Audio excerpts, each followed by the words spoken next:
Hello, Scramble family.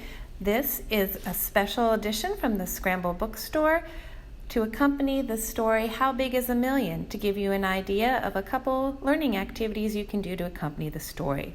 So the story talks about how big is a million, and the purpose of our craft is to try and give kiddos an idea of the scale and the progression from 10 to 100 to 1,000 all the way up to a million, so that they kind of get an idea of that scale. You can do this craft very easily with things that you have at home, so don't stress.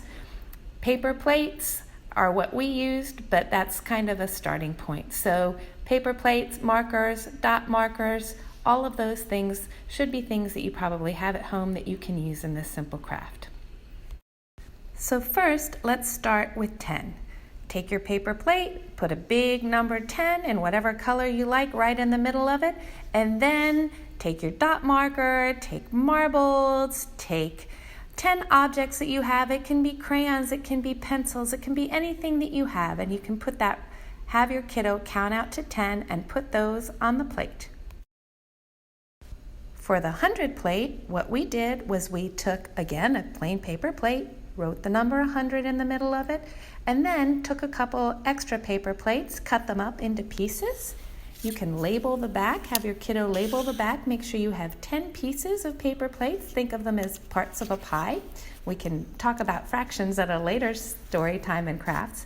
And make sure that on each paper plate piece, they draw 10 dots, 10 circles, 10 stars, 10 moons, whatever it is that gets them excited.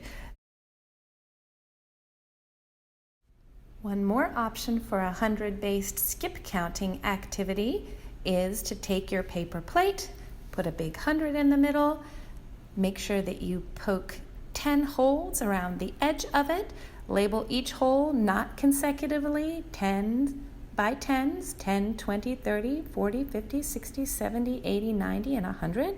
Cut a nice long piece of yarn, tape it to the back, and have your kiddo thread it through each hole so that they go in the right progression of numbers.